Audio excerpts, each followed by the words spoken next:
신용위험지수가 급등을 했다. 이젠 대기업도 휘청. 제가 말씀드렸죠.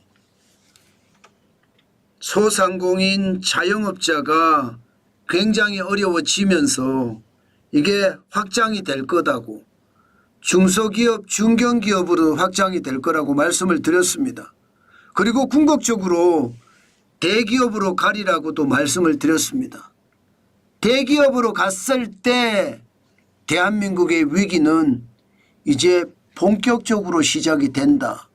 그 말씀도 말씀을 드렸는데 그게 현실이 되는 것 같습니다.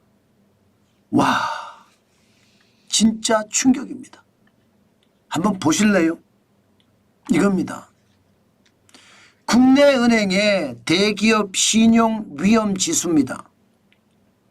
국내은행 18곳에 여신업무 총괄 임원을 상대로 대출 행태 설문조사를 한 결과입니다. 2025년 1분기가 28이에요. 보시기에도 심각하다는 생각이 들지 않으세요? 지금 이 정도면요, 대기업들은 자칫 잘못하면 줄줄이 망할 수도 있다는 뜻입니다. 2016년 2분기 28이었습니다. 지금 9년 만에 최악이라는데 모든 사람들이 동의를 합니다. 신용위험지수가 높으면 높을수록 대기업들은 줄줄이 망할 수 있거든요. 진짜 최악이라는 거잖아요. 코로나 팬데믹 때는 마이너스였습니다. 2020년 2분기 마이너스 10, 3분기 4분기 마이너스 3이었습니다.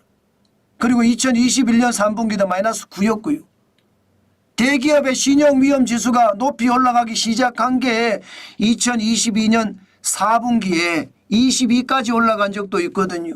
그 이후에 다시 안정을 찾아서 2023년 2분기가 14였고요. 3분기가 3, 그리고 4분기 2024년 1분기 2분기는 3이었습니다. 그러다가 작년 3분기부터 올라가기 시작했어요. 6, 4분기에 11, 그리고 2025년 1분기에는 28까지 올라갔습니다. 이것은 여러분, 자칫 잘못하면 굉장히 큰 위험이 우리 곁에 다가온다는 뜻이에요. 신용위험지수가 올라간다는 것은요, 금융기관들이 대기업에 대출해 줄까 말까 결정하는 핵심적인 지수라고 생각하면 되잖아요.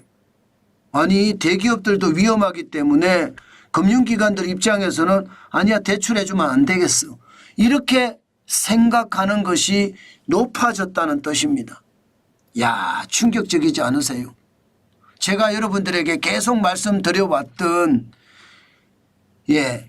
자영업자 소상공인이 무너지면 그 다음 차례가 중소기업이 무너질 거고 그 다음 차례가 중견기업, 궁극적으로는 대기업까지 간다고 말씀을 드렸는데, 지금 이 지표를 보면 대기업이 이제 곧 무너지게 생겼어요. 여러분, 대출을 안 해주면 무너지거든요. 대출을 안 해주는 그런 최악의 사태가 지금 벌어질 수도 있다는 뜻입니다. 실질적으로 경제 주체들을 보면 말입니다. 신용위험이 굉장히 나쁩니다. 전체적으로 보면 34니까 이것도 결코 낮은 숫자는 아니에요. 굉장히 높은 숫자입니다. 전체적으로 대기업, 중소기업, 가게를 다 포함하니까 28에서 34로 늘었으니까 전체적인 신용위험지수가 굉장히 높아진 것도 사실입니다. 그런데 중요한 것은 가게가 22에서 28로 올라갔다, 충분히 지금까지 제가 이야기해 왔던 부분이에요. 중소기업이 33에서 39까지 올라갔다, 이것도 충분히 이야기해 왔던 부분입니다. 그런데 대기업이 11에서 28로 올라간 거예요. 이렇게 되면 여러분, 경제 주체 중에 말입니다, 가게, 그죠? 그 다음에 중소기업이라고 하는 이 자영업자와 중소기업, 그리고 대기업, 여기가 기업이거든, 기업. 그다음에 정부인데 정부는 말해서 못하겠습니까? 정부는 부채가 엄청나게 많으니까 제껴놓고요. 가게나 중소기업이 지금 어려워졌다는 것, 그게 대기업으로 전이되고 있다는 것, 이게 제가 봐서는 굉장히 충격적입니다. 2025년 1분기에 이렇게 신용 위험이 크게 악화된 데는요. 아무래도 매출이 제대로 일어나지 않을 거라는 거예요. 내수에서도 쉽지 않고 수출에서도 쉽지 않고, 내수는 정치적 혼란 때문에 돈 안 씁니다. 어느 누가 지금 이 와중에 돈 쓰겠습니까? 그러니 내수는 돈을 쏟아 부어도 어느 누구도 돈을 쓰지 않고 모아둘 거예요. 계속요. 그러니 매출이 일어날 리 만무하잖아요. 수출은 중국의 어떤 침체도 침체지만 도널드 트럼프 대통령이 이제 곧 취임을 합니다. 미국 47대 대통령으로. 그렇게 되면 모든 수입품에 보편관세 10에서 20% 매기겠다고 했잖아요. 이게 이제 영향을 미칠 거예요. 이게 영향을 미치면 여러분 진짜 최악의 사태, 수출도 망가지고 내수도 망가져서 우리 산업 경쟁력이 떨어지면서 우리 경제가 폭삭 주저앉는 그런 일이 충분히 벌어질 수 있다고 생각을 합니다. 그만큼 심각해요. 여러분, 기업들의 매출이 떨어지잖아요. 업황이 부진해지잖아요. 영업이익이 줄어들잖아요. 그러면 이거 어떻게 갚습니까?